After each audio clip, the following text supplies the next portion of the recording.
Influensya Production, J. Paul, CJ, Estilo Family, maling pamamalakad.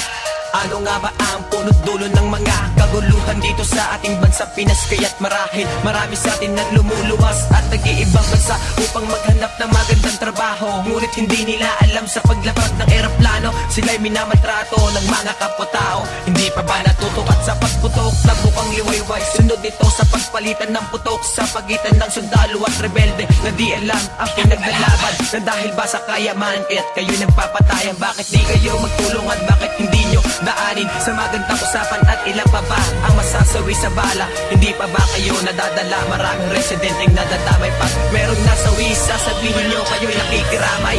Maling pamamalakad, kaya hindi umuusad ang ating bansa. Kaya sumulat ang paksa, hindi kami nagbabantag. Gusto ko lang ipamuka na hindi kami dokar. Tinitibayin at tindig ng aming katayuan upang umangat ang aming bayan. Ilang kababayan natin ang sumisigaw ng justisya, habang kayo ay tila tinurukan ng listisya. Wala kayong pakialam, wala kayong pakiramdam sa bagay. Sino ba naman kami upang inyong tulungan? Ngunit isang katanungan ang namumuo sa aking isipan: saan ba nanggagaling ang inyong kayamanan? Hindi ba't sa kaban ng bayan? Saan nyo ba nilalaan ang kaban ng bayan? Sa pangsariling kagustuhan lamang.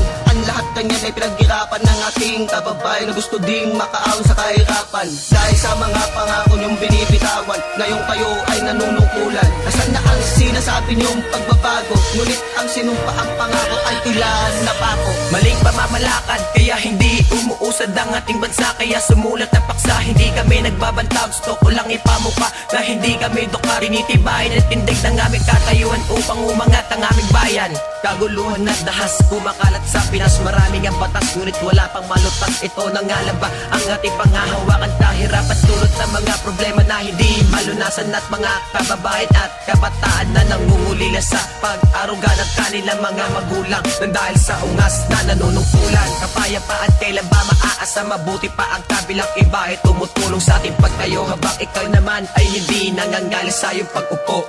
At ang lapis at papel na magsisilbing patunay na ang politiko'y ginagawang hanap buhay ng ilan at ilang kababayan natin lang lumuluha. Hindi ba't pagdanakaw ang inyong ginagawa? Hindi kami natutuwa sa inyong ginagawa. Pagbabago pa ba ang maling pamamalakad? Gayon nakaupo ka na, mananatili ng tamad. Maling pamamalakad, kaya hindi umuusad ang ating bansa. Kaya sumulat ang paksa, hindi kami nagbabantag. Gusto ko lang ipamuka na hindi kami dokar. Tinitibayin at tindig ng aming katayuan upang umangat ang aming bayan. Bakit hindi ka tumanaw para malaman mo ang aming ginagalaw? Kasi kami ay sumisigaw para kayo ay gumalaw. Kaya subukan nyo namang gumalaw para ito'y iyong malaman at ikaw ay malinawan at ito'y iyong masolusyonan. Huwag ka lang magbulag-bulagan, magbingi-bingian sa mga ginagawa nyong kamalian. Kasi kami nahihirapan, tignan mo ang kabataan nagkalat na sa lansangan at natuto nang gumawa ng kamalian para magkaroon lang ng laman ng kanilang mga tiyan. Ang lahat ng yan ay ginawa nila dahil sa kahirapan. Sana na'y ikay tamaan para kami ay matulungan, para ang kaban ng bayan ay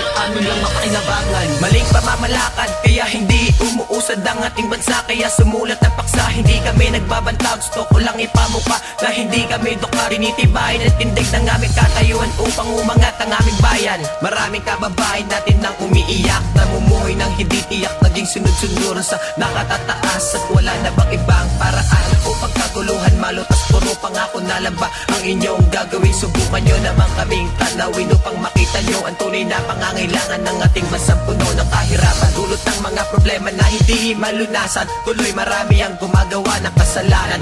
At marahil sa lubid na kagapos ang luha ay umaagos. Ang hining ay kinakapos, siya ng kalagayan ng ilan nating kababayan. Kaya ang tulong nyo ay amin ang kinakailangan na sana'y matupad nyo ang inyong sinumpaan. Ngunit tayo ay nakapos sa mga pangakong hindi natupad. Ngayon nakaupo ka na, mananatili ng tamad. Maling pamamalakad, kaya hindi umuusad ang ating bansa. Kaya sumulat ang paksa, hindi kami nagbabantag. Gusto ko lang ipamuka na hindi kami dokar. Tinitibayin at tindig ng aming katayuan upang umangat ang aming bayan. Maling pamamalakad, kaya hindi umuusad ang ating bansa. Kaya sumulat ang paksa, hindi kami nagbabantag. Gusto ko lang ipamuka na hindi kami dokar. Tinitibayin at tindig ng aming katayuan upang umangat ang aming bayan.